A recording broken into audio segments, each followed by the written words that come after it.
What does education at UC Berkeley look like today? If you were to go back 100 years and visit Berkeley, things would look very different. The way the people dress, the way they talked, the technology, the majors, and even their career goals after graduation. But one thing would probably seem familiar. The professor is standing at the front, talking to a room full of silent students who stare at him and take notes. Today's education is still based on the idea of a sage on the stage, the sage being the ultimate purveyor of knowledge, with every student learning the same content, at the same pace, in the same way. And does that make sense? If everything else is different, why isn't the classroom? Educators at the K-12 level have recognized this and are trying some very innovative things that change the way we think about education. Why is this happening at the K-12 level? There are many drivers for this. One is funding. Schools are expected to do more with less. Another is competition.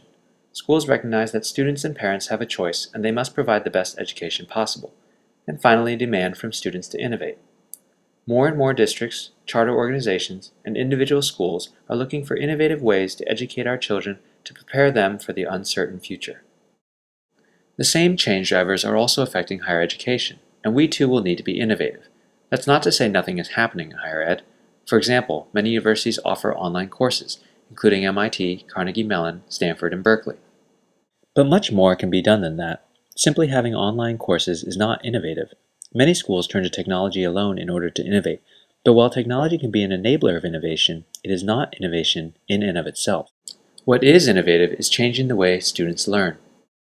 In order to fully understand the ways we can innovate in higher ed, it's helpful to look at some different innovative shifts happening in K-12 education. 4 shifts are particularly noteworthy. 1. Personalized learning, allowing students to learn at their own pace and in the way that's best for them. 2. Collaboration, a larger focus on group-based projects. 3. Instant feedback. Students no longer have to wait a week to know if they got an answer right or wrong. And 4. Experiential learning, learning by doing. These 4 innovative shifts are helping K-12 schools educate students in a new way. By the time they reach our college classrooms, these students are better at inductive reasoning and creativity. They have a higher mastery of concepts, a greater awareness of social and emotional issues, a greater comfort with uncertainty, and more opportunities to engage in peer-to-peer learning. Because of these innovative shifts, the role of the teacher is changing. Here are some examples of how. Blended learning is the mixture of digital content and in-person instruction. In some forms of blended learning, teachers can split up a classroom so that some students are working at a computer at their own pace, while others are working with the teacher. From the digital content, students get instant feedback, and teachers can rearrange the groups based on that data, allowing for more personalized learning. Another example is a flipped classroom. Instead of the traditional lecture during the class period and homework at home, a flipped classroom calls for a reallocation of how instructional time is spent. Students use their time at home for some aspect of the class that is more appropriate to individual work, for example, watching an online lecture.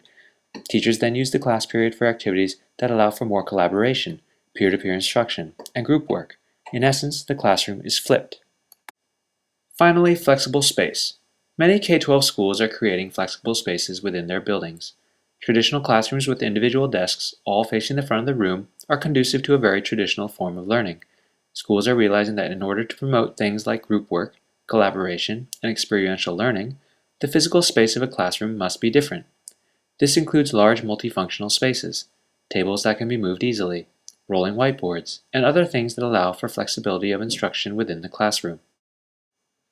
Obviously, shifting higher education in this direction will be a challenging and perhaps monumental task. UC Berkeley has been around for over 100 years, and our ways are steeped in tradition. Yet in a world that changes so dramatically year to year, our institution must evolve, and we can either be the leader in innovation or have it pushed upon us. Ultimately, there is no simple solution. It's not about adding technology or piloting one program. The desire to innovate and better student learning must be ingrained in the culture of the institution. Change will take time. It will be worth it, but it must start somewhere.